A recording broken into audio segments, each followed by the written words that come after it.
Tu es à sec de toute façon, a annoncé mon frère lors de l'anniversaire de maman. Tu vis d'une paix à l'autre. Il utilisait ma carte American Express Black pour des urgences depuis 2021. J'ai répondu calmement, si c'est ce que tu penses. J'ai envoyé un message texte à mon concierge depuis la table, annuler l'utilisateur autorisé Marc Moreau, carte se terminant par 8847. Sa carte a été refusée au stand des voituriers. Laissez-moi vous expliquer comment j'en suis arrivé là. Je m'appelle Sarah Moreau et, il y a 3 ans, j'ai pris ce qui semblait être une décision compatissante pour ma famille. Mon frère, Marc, traversait ce qu'il appelait une mauvaise passe dans sa carrière.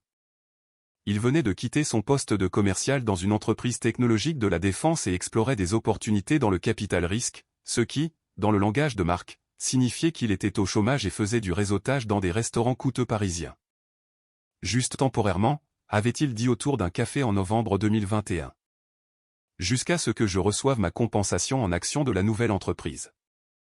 Tu sais comment fonctionnent ces transitions dans la finance. Tout est bloqué dans des calendriers d'acquisition et des primes à la signature.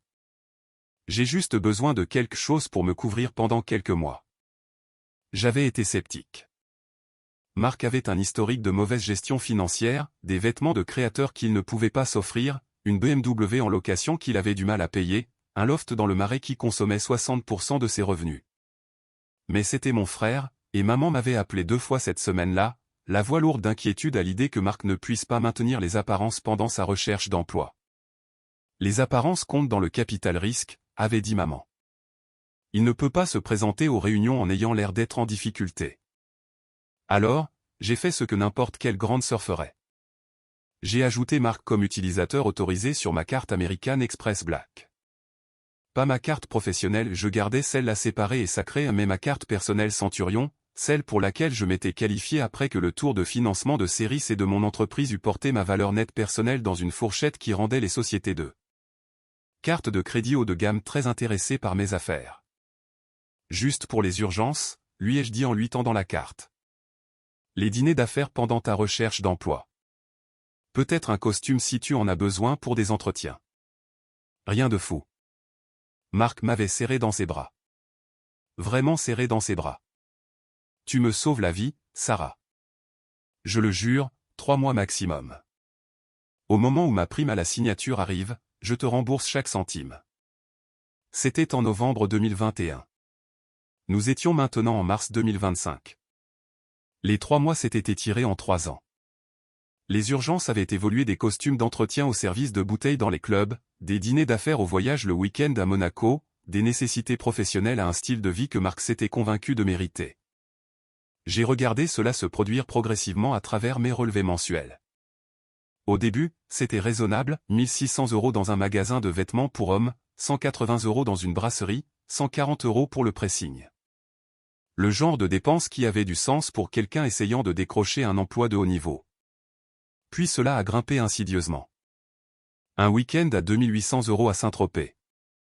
Un dîner à 1600 € dans un restaurant étoilé au guide Michelin.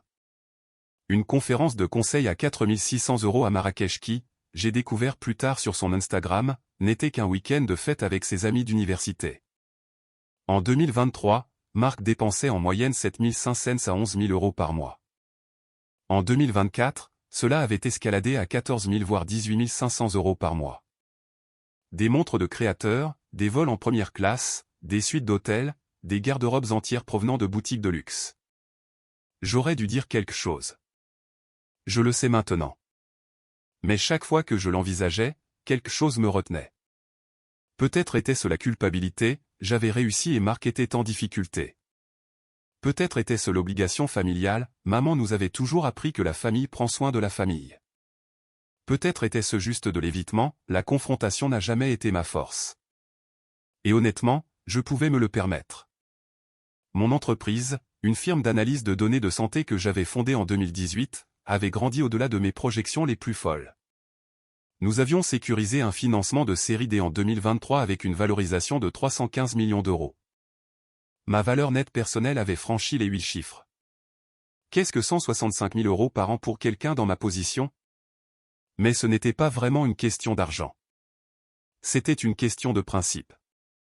Et plus que cela, C'était une question de gratitude ou de l'absence totale de celle-ci. Marc n'a jamais dit merci, pas une seule fois après cette étreinte initiale en 2021. Il n'a jamais reconnu le privilège dont il jouissait. Il n'a jamais mentionné me rembourser. La carte était simplement devenue sa carte dans son esprit, une extension de ses propres ressources financières, quelque chose auquel il avait droit. Pire, il a développé une attitude à ce sujet. Lors des réunions de famille, il mentionnait nonchalamment ses achats coûteux avec une satisfaction suffisante qui me faisait serrer les mâchoires. Il parlait de sa carte American Express Black. Jamais la carte de Sarah qu'elle me laisse gracieusement utiliser, mais sa carte, comme s'il s'était qualifié pour l'obtenir lui-même. Ouais, je mets juste ça sur la carte Black, disait-il nonchalamment, sortant ma carte pour la montrer à ses amis. Les points sont incroyables. Les points qui s'accumulaient sur mon compte. L'augmentation de la limite de crédit qui reflétait mes revenus et ma solvabilité. Les salons d'aéroport exclusifs auxquels il accédait grâce à mon adhésion. Mes parents pensaient que c'était merveilleux que Marc soit retombé sur ses pieds. Il louait ses goûts dispendieux, son style de vie luxueux, son succès apparent. Il n'avait aucune idée qu'il finançait tout cela entièrement grâce à ma ligne de crédit. J'ai essayé d'y faire allusion une fois lors d'un dîner de famille en 2023. Marc a l'air de très bien s'en sortir, avais-je dit prudemment. Son nouveau poste en capital risque doit payer incroyablement bien. Oh, Marc n'aime pas parler d'argent, avait dit maman rapidement. Il est humble comme ça. Mais oui, nous sommes si fiers de la façon dont il prospère. Marc avait croisé mon regard à travers la table et avait souri en coin. Il savait exactement ce que je faisais, et il savait que je ne pousserais pas plus loin car cela signifierait admettre à nos parents que je finançais son style de vie, ce qui signifierait admettre que Marc n'était pas le capital risqueur à succès qu'il prétendait être. Alors, je suis restée silencieuse, et Marc a continué à dépenser. La goutte d'eau qui a fait déborder le vase est venue sous la forme du dîner du 65e anniversaire de maman. Elle voulait quelque chose d'intime, juste la famille immédiate, à l'Orchidée, l'un des restaurants les plus exclusifs de Paris. Papa avait fait la réservation des mois à l'avance. C'était censé être une célébration pour maman, une belle soirée avec les gens qu'elle aimait le plus. J'aurais dû savoir que Marc trouverait un moyen de ramener tout à lui. Je suis arrivé à l'Orchidée à 19h précise, vêtu d'une simple robe noire qui coûtait plus cher que ce que Marc réalisait probablement à 1300 € dans une boutique de créateurs, mais assez sobre pour paraître presque ordinaire. J'avais appris que la vraie richesse chuchote.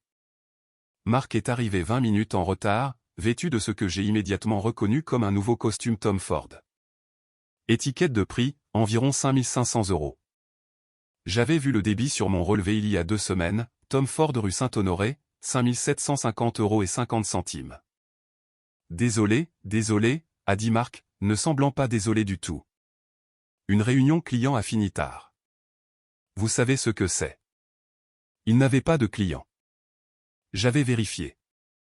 Le poste en capital risque de Marc était en fait un rôle de développement commercial basé sur des commissions dans une petite société d'investissement où il avait conclu exactement 0 contrat en 2 ans. Mais il aimait le titre et la carte de visite, alors il gardait le travail et continuait de faire semblant. Le dîner a commencé assez agréablement. Nous avons commandé du vin, une bouteille à 350 € sur laquelle papa a insisté, malgré les protestations de maman disant que c'était trop cher. Nous avons porté un toast à l'anniversaire de maman. Nous avons fait la conversation sur son récent voyage pour rendre visite à tante Martine, sur le jeu de golf de papa, sur la météo. Puis le téléphone de Marc a vibré. Il y a jeté un coup d'œil et a souri. Désolé, truc de boulot. J'ai juste besoin de gérer ça très vite. Il s'est éloigné de la table, et je l'ai regardé à travers les parois vitrées du restaurant alors qu'il faisait les 100 pas dehors, gesticulant sauvagement avec son téléphone pressé contre son oreille. Quand il est revenu 15 minutes plus tard, il rayonnait pratiquement d'autosatisfaction. Une grosse affaire se conclut, a-t-il annoncé, se rasseyant dans sa chaise. Je ne peux pas partager les détails, évidemment, mais disons simplement que le 2e trimestre s'annonce très fort. Papa rayonnait. C'est mon garçon. J'ai toujours su que tu réussirais dans la finance. Maman s'est penchée et a pressé la main de Marc. Nous sommes si fiers de toi, mon chéri. J'ai siroté mon vin et je n'ai rien dit. Les hors-d'œuvre sont arrivés, huîtres, tartare de thon, gnocchi à la truffe. La conversation coulait facilement, lubrifié par le vin et la lueur chaleureuse de la célébration familiale. J'ai commencé à me détendre. Peut-être que ce soir, tout irait bien. Peut-être que Marc se tiendrait bien. Puis est venu le moment qui a tout changé. Nous étions à la moitié de notre plat principal lorsque papa a mentionné quelque chose à propos de sa planification de retraite. Il était préoccupé par la volatilité du marché, par la question de savoir si lui et maman avaient assez économisé, par le coût croissant des soins de santé. Je suis juste inquiet, a dit papa doucement, coupant son entrecôte. Nous avons été prudents, mais tout est si cher maintenant. Les soins de santé, les impôts fonciers, tout. Vous vous en sortirez bien, a dit Marc avec confiance. Vous avez des investissements solides, et la maison est payée. De plus, vous avez toujours été de bons épargnants. Puis il s'est tourné vers moi avec un sourire en coin que j'avais vu trop de fois auparavant. Le sourire qui disait qu'il était sur le point de dire quelque chose de cruel déguisé en plaisanterie. Le sourire qui signifiait qu'il se sentait puissant et voulait que tout le monde le sache. Contrairement à certaines personnes à cette table, a dit Marc, sa voix dégoulinant d'une fausse inquiétude. Certains d'entre nous ne sont pas tout à fait aussi bons en gestion financière. J'ai senti ma colonne vertébrale se raidir, mais j'ai gardé une expression neutre. Oh, allez, Sarah, a continué Marc, s'échauffant sur son thème. Il s'est penché en arrière dans sa chaise avec la confiance décontractée de quelqu'un qui pensait délivrer des vérités difficiles. Nous savons tous que tu es en difficulté. Il n'y a pas de quoi avoir honte. Les startups échouent tout le temps. L'important, c'est que tu aies essayé. Maman avait l'air inquiète. Sarah, chérie, as-tu des problèmes financiers? Pourquoi n'as-tu rien dit? Je ne le suis pas, ai-je commencé, mais Marc m'a coupé. Elle est trop fière pour l'admettre, a-t-il dit, secouant la tête avec une fausse sympathie. Mais les signes sont tous là. Vivre dans ce minuscule appartement, conduire cette vieille voiture, ne jamais prendre de vacances. Un comportement classique d'entrepreneur en difficulté. Mon minuscule appartement était un pantouse de 185 mètres carrés avenue Montaigne, dans l'un des immeubles les plus exclusifs de Paris. Ma vieille voiture était une Tesla Model S de 3 ans que j'avais payée comptant parce que je trouvais l'idée des crédits auto inutile. Et je ne prenais pas de vacances parce que je bâtissais une entreprise, pas parce que je ne pouvais pas me les permettre. Mais Marc ne savait rien de tout cela parce que Marc n'avait jamais demandé. Il n'avait jamais visité mon appartement. Il n'avait jamais posé de questions sur mon entreprise au-delà de vagues politesses. Il n'avait jamais montré un intérêt sincère pour ma vie. Marc, je ne pense pas. Écoute, je ne juge pas, a-t-il interrompu, levant les mains dans une fausse défense. Nous traversons tous des mauvaises passes. J'ai traversé la mienne, tu te souviens? J'ai perdu mon emploi, j'ai dû tout reconstruire à partir de zéro. C'est dur, mais je m'en suis sorti, et tu t'en sortiras aussi. L'ironie était stupéfiante.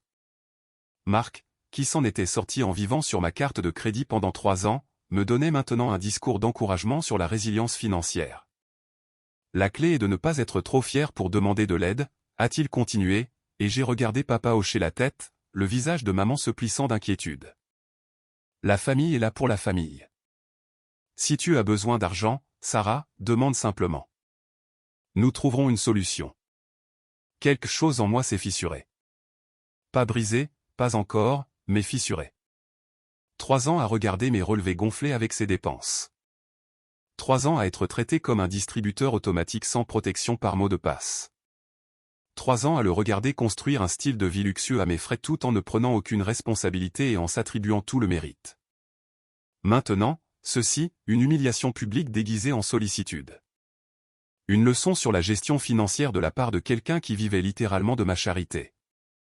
Une offre d'aide de la part de quelqu'un qui me devait près d'un demi-million d'euros à ce stade.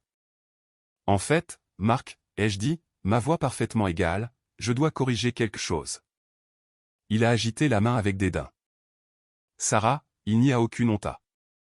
Tu es à sec de toute façon, a-t-il soudainement annoncé, sa voix montant avec le genre de confiance agressive qui vient de trop de vin et de trop d'ego. Soyons honnêtes ici. Tu vis d'une paix à l'autre. Cette start-up à toi? Elle ne fait clairement pas d'argent. Tu es en phase de croissance depuis 7 ans. À un moment donné, tu dois admettre que phase de croissance est juste un terme sophistiqué pour dire hémorragie de liquidité. La table est devenue silencieuse. Un serveur qui s'approchait avec du pain frais a discrètement battu en retraite. Je pouvais voir d'autres convives aux tables voisines jeter un coup d'œil, attirés par la voix élevée de Marc. « Tu es à sec », a répété Marc, se penchant en avant. Et c'est très bien. C'est la réalité pour la plupart des gens. Mais arrête de prétendre le contraire. Arrête d'agir comme si tu étais une entrepreneuse à succès alors que nous connaissons tous la vérité. Papa avait l'air mal à l'aise. Maman agrippait sa serviette, son dîner d'anniversaire gâché par la tension soudaine. Et Marc ? Marc avait l'air triomphant, comme s'il avait finalement dit quelque chose qui devait être dit. Comme s'il m'avait rendu service en exposant ce qu'il pensait être la vérité. J'ai pris une gorgée lente de mon vin.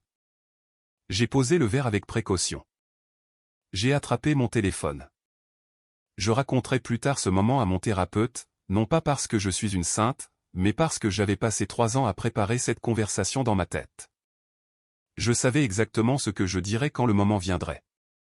Si c'est ce que tu penses, ai-je dit doucement. Mes doigts bougeaient sur l'écran de mon téléphone avec une aisance habituelle. J'ai navigué vers mes messages textes, trouvé mon contact de conciergerie American Express ou une ligne directe que j'avais en tant que membre de la carte Centurion et j'ai tapé un message que j'avais mentalement composé 100 fois au cours de l'année passée. Annuler l'utilisateur autorisé Marc Moreau. Carte se terminant par 8847. Effectif immédiatement. Confirmer quand c'est fait. J'ai appuyé sur envoyer. Le message s'est affiché comme livré. Ensuite, j'ai posé mon téléphone face contre la table, j'ai pris ma fourchette et j'ai pris une bouchée de mon bar. Il était parfaitement cuit, ai-je remarqué distraitement. L'orchidée avait vraiment des chefs exceptionnels. Sarah, a dit maman timidement. Est-ce que ça va? Je vais bien, maman, ai-je dit.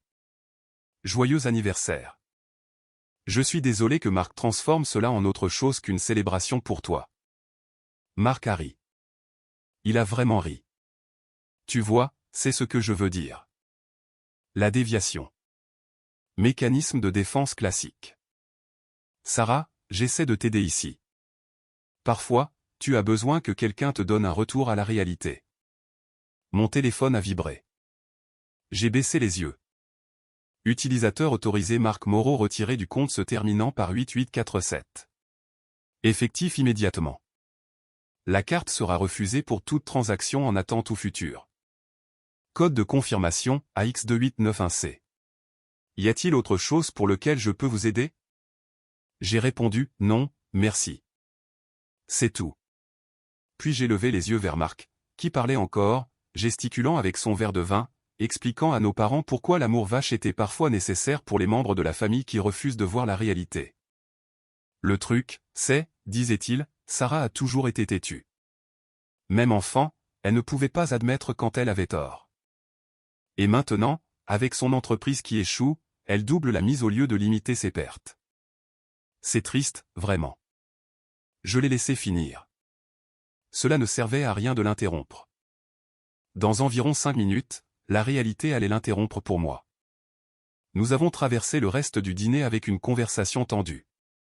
Maman a essayé de ramener les choses vers un terrain neutre, une histoire sur son club de lecture, une question sur le tournoi de golf à venir de papa. J'ai participé poliment, répondu aux questions et souri aux moments appropriés. Marc continuait de me lancer des regards qui mélangeaient pitié et satisfaction. Il pensait avoir gagné quelque chose.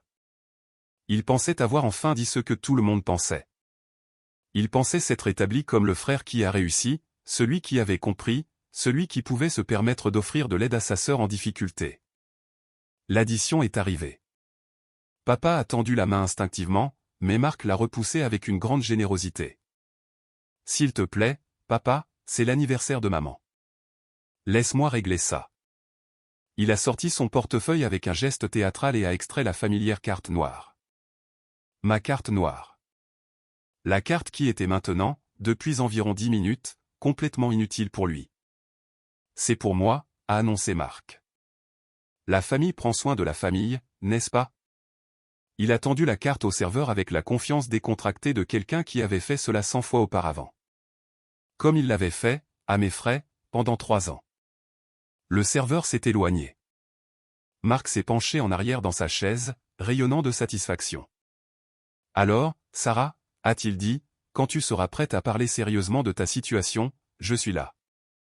J'ai quelques connexions dans des entreprises plus petites. Rien de prestigieux, mais stable. Tu sais, des endroits qui pourraient avoir besoin de quelqu'un avec tes compétences, des rôles de chef de projet, peut-être des postes d'analyste. La paie ne sera pas celle à laquelle tu es habitué, mais au moins ce serait un revenu régulier. J'allais être chef de projet dans une petite PME. Après avoir fondé et fait croître une société d'analyse de données de santé soutenue par du capital risque à 315 millions d'euros. L'absurdité était presque belle. C'est attentionné de ta part, ai-je dit d'un ton neutre. Je suis sérieux, a continué Marc. Je déteste te voir en difficulté, et je sais que la fierté rend difficile l'acceptation de l'aide, mais parfois. Le serveur est revenu. Son expression était professionnellement neutre, mais j'ai capté la légère hésitation dans sa démarche, la façon dont il s'est positionné légèrement en retrait de la table. Je suis vraiment désolé, monsieur, a-t-il dit doucement à Marc. Mais cette carte a été refusée. La table s'est figée. Marc a cligné des yeux. Ce n'est pas possible. Essayez encore. J'ai essayé 2 fois, monsieur. La carte est refusée. Avez-vous une autre forme de paiement? J'ai regardé la couleur quitter le visage de Marc. Il a repris la carte, l'a fixée comme si elle l'avait personnellement trahi, puis m'a regardé avec une compréhension naissante. Sarah, a-t-il dit lentement. As-tu? Ai-je quoi? Ai-je demandé innocemment. La carte. As-tu annulé la carte? Oh, ai-je dit comme si je venais de me souvenir. Oui, je l'ai fait. Il y a environ 10 minutes, en fait. Juste au moment où tu expliquais à quel point je suis à sec. La bouche de Marc s'est ouverte et fermée. Maman avait l'air confuse. Papa fixait la carte noire dans la main de Marc avec une compréhension soudaine. Attends, a dit papa. Marc, est-ce que c'est? Est-ce que c'est la carte de Sarah? C'est compliqué, a dit Marc rapidement. C'est en fait très simple, ai-je corrigé. Il y a 3 ans, Marc a demandé à être un utilisateur autorisé sur ma carte personnelle American Express pour quelques mois pendant qu'il changeait d'emploi. J'ai dit oui parce qu'il est de la famille. Il l'utilise depuis pour tout, apparemment. J'ai sorti mon téléphone et ouvert mon application American Express. 3 ans de relevé disponible au bout de mes doigts. Voyons voir, ai-je dit en faisant défiler. Rien que le mois dernier, 16 500 €. Le mois d'avant, 20 000 €. Dépenses mensuelles moyennes au cours des 3 dernières années, environ 14 000 €. Total, 500 000 €. À peu près. Le chiffre a flotté dans l'air comme de la fumée. La main de maman est allée à sa bouche. Papa s'est rassis lourdement dans sa chaise. Un demi-million d'euros, ai-je continué calmement. C'est ce que mon style de vie fauché a financé pour mon frère au cours des 3 dernières années. Les costumes Tom Ford, le service de bouteilles à Saint-Tropez, les vols en première classe, la Rolex à ton poignet en ce moment. Oui, Marc, j'ai vu ce débit, 13 000 € en juin dernier. Le visage de Marc était passé du blanc au rouge. Tu as dit que je pouvais l'utiliser pour les urgences. J'ai répondu, pour 3 mois, pendant que tu trouvais un emploi. Pas pour 3 ans à vivre comme un fils à papa tout en me faisant la leçon sur la responsabilité financière. J'allais te rembourser, a-t-il dit désespérément. Quand? Tu m'as dit 3 mois en 2021. Cela fait 3 ans. Tu n'as jamais mentionné me rembourser. Pas une seule fois. Tu n'as même pas dit merci depuis le jour où je t'ai donné la carte. Ce n'est pas juste. Qu'est-ce qui n'est pas juste? Ai-je interrompu, ma voix toujours calme mais portant maintenant un tranchant. Est-ce dépenser l'argent de quelqu'un pendant 3 ans et ensuite l'humilier publiquement en le disant fauché? Ce qui n'est pas juste, c'est de profiter de la générosité familiale et ensuite d'agir comme si tu étais celui qui a réussi. Ce qui n'est pas juste, c'est d'offrir de m'aider à trouver un emploi alors que tu vis littéralement de ma charité. Le serveur s'est raclé la gorge de manière inconfortable. Monsieur, concernant l'addition. Papa a tendu la main vers son portefeuille. Je vais couvrir ça. Non, ai-je dit fermement. Je m'en occupe. J'ai sorti ma propre carte, ma vraie carte, celle qui n'avait pas été dans le portefeuille de Marc et l'est tendue au serveur. Il a pratiquement fui. Le silence à la table était assourdissant. Marc fixait la nappe, la mâchoire serrée. Maman pleurait doucement. Papa avait l'air en colère.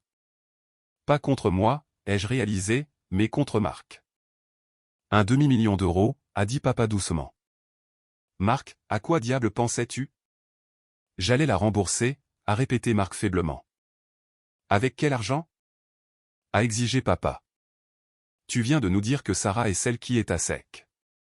Si tu croyais cela, comment prévoyais-tu de rembourser un demi-million d'euros? Marc n'avait pas de réponse à cela. Mon téléphone a vibré. Un message texte de mon concierge American Express, paiement traité. Reçu envoyé à votre courriel. Merci d'avoir dîné à l'Orchidée. Le serveur est revenu avec ma carte et le reçu. Je l'ai signé, ajouté un pourboire généreux, rien de tout cela n'était de sa faute et je me suis levé. Maman, ai-je dit doucement. Je suis désolé que ton dîner d'anniversaire se soit terminé comme ça. Tu mérites mieux. Je t'appellerai demain, et nous prévoirons quelque chose de sympa, juste toutes les deux. D'accord, a hoché maman, pleurant toujours. J'ai regardé Marc. Il ne pouvait pas croiser mon regard. Pour ce que ça vaut, ai-je dit, je ne regrette pas de t'avoir aidé. C'est ce que fait la famille. Ce que je regrette, c'est que tu ne l'aies jamais apprécié. Tu as pris cela pour acquis, tu m'as prise pour acquise, et ensuite tu as essayé de m'humilier pour avoir les ressources dont tu vivais. J'ai pris mon sac à main et me suis tourné pour partir. Puis j'ai fait une pause et je me suis retourné. Oh, et Marc? Cette start-up en difficulté qui est la mienne? Nous avons clôturé notre financement de série dès l'année dernière avec une valorisation de 315 millions d'euros. Ma part personnelle vaut environ 78 millions d'euros sur papier. Nous prévoyons 185 millions d'euros de revenus cette année. L'entreprise que tu pensais en faillite emploie 400 personnes et vient d'être nommée l'une des entreprises privées à la croissance la plus rapide. J'ai regardé son visage alors que les chiffres s'enregistraient. La confusion, le déni, l'horreur naissante. Ce minuscule appartement que tu as mentionné? C'est un 185 mètres carrés dans la résidence Méridien.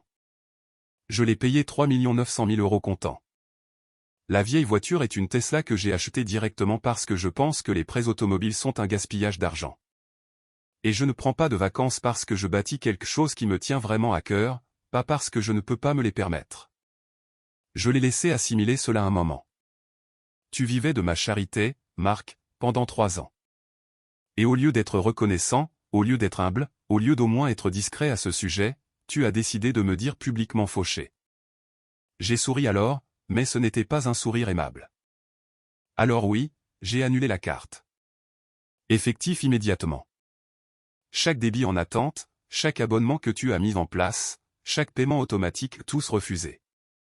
Ton abonnement à la salle de sport, ton Netflix, ton service de livraison de repas, cet abonnement de nettoyage de voiture que tu as commencé le mois dernier et tout cela, refusé. Quant aux 500 000 euros que tu me dois, considère cela comme un cadeau. Je ne vais pas te demander de me rembourser parce que, franchement, je n'en ai pas besoin et tu ne peux clairement pas te le permettre. Mais ce cadeau a un prix. Ne me fais plus jamais la leçon sur l'argent. Ne me dis plus jamais que je suis à sec. Et si jamais tu veux avoir une quelconque relation avec moi à l'avenir, les premiers mots qui sortiront de ta bouche feraient mieux d'être « Je suis désolé et merci ». J'ai ajusté mon sac sur mon épaule. Profite du reste du dîner d'anniversaire de maman. Je suis sûr que tu trouveras comment payer ton voiturier. Puis je suis sorti de l'Orchidée, dans la fraîche soirée de mars, et je n'ai pas regardé en arrière. Mon téléphone a commencé à vibrer avant même que j'aie atteint ma voiture. D'abord Marc, puis maman, puis Marc encore. Je l'ai mis sous silence et je suis rentré chez moi dans un calme bienheureux. Plus tard cette nuit-là, assise dans mon minuscule appartement avec ses fenêtres du sol au plafond donnant sur la ville lumière, je me suis versé un verre de vin et j'ai finalement vérifié mes messages. 17 appels manqués de Marc, 9 de maman, 3 de papa, et un message texte qui m'a fait sourire. De papa, je suis fier de toi. Tu as géré cela avec plus de grâce qu'il ne le méritait. Appelle ta mère demain. Elle est bouleversée, mais pas contre toi. Elle est bouleversée que Marc nous ait menti sur son succès. Nous n'en avions aucune idée. Je suis désolé que nous ne l'ayons pas vu. Je t'aime. J'ai répondu, je t'aime aussi, papa. J'appellerai maman dans la matinée. Puis j'ai ouvert mon application American Express une dernière fois, regardant la liste des utilisateurs autorisés. Juste mon nom, comme cela aurait dû être depuis le début. Le lendemain matin, je me suis réveillé avec un courriel de Marc. Pas un texto, un courriel. Formel, distant. Sarah. J'ai réfléchi à hier soir. J'ai peut-être été dur, mais tu as réagi de manière excessive. Annuler la carte en public était cruel et vindicatif. Tu m'as embarrassé devant nos parents. Je pense que nous avons tous les deux besoin d'espace pour nous calmer. Quand tu seras prête à t'excuser pour la façon dont tu as géré les choses, nous pourrons parler. Je l'ai lu 2 fois. Puis je l'ai supprimé. Certaines personnes n'apprennent jamais, et certains ponts méritent d'être brûlés. 3 jours plus tard, maman a appelé. Nous avons parlé pendant 2 heures. Elle s'est excusée de ne pas avoir su, de ne pas avoir posé plus de questions, d'avoir supposé que le style de vie de Marc était autofinancé. Nous avons prévu une journée au spa, juste toutes les deux, pour célébrer correctement son anniversaire. Papa a appelé le lendemain. Il avait apparemment eu une longue conversation avec Marc sur la responsabilité, la gratitude et la différence entre aider la famille et permettre ses travers. Et Marc? Je n'ai pas eu de ses nouvelles pendant 6 mois. Quand j'en ai finalement eu, c'était un court texto. Je suis désolé. Tu avais raison. J'ai profité de la situation. Je travaille à devenir meilleur. Je n'attends pas le pardon, mais je voulais que tu saches que je comprends maintenant. Je n'ai pas répondu immédiatement. Je suis resté avec cela quelques jours, pensant à la famille, à la grâce, aux secondes chances. Finalement, j'ai répondu, merci d'avoir dit ça. J'apprécie. Allons-y doucement. Ce n'était pas le pardon, pas encore. Mais c'était un début. Parce que c'est ça le truc avec la famille.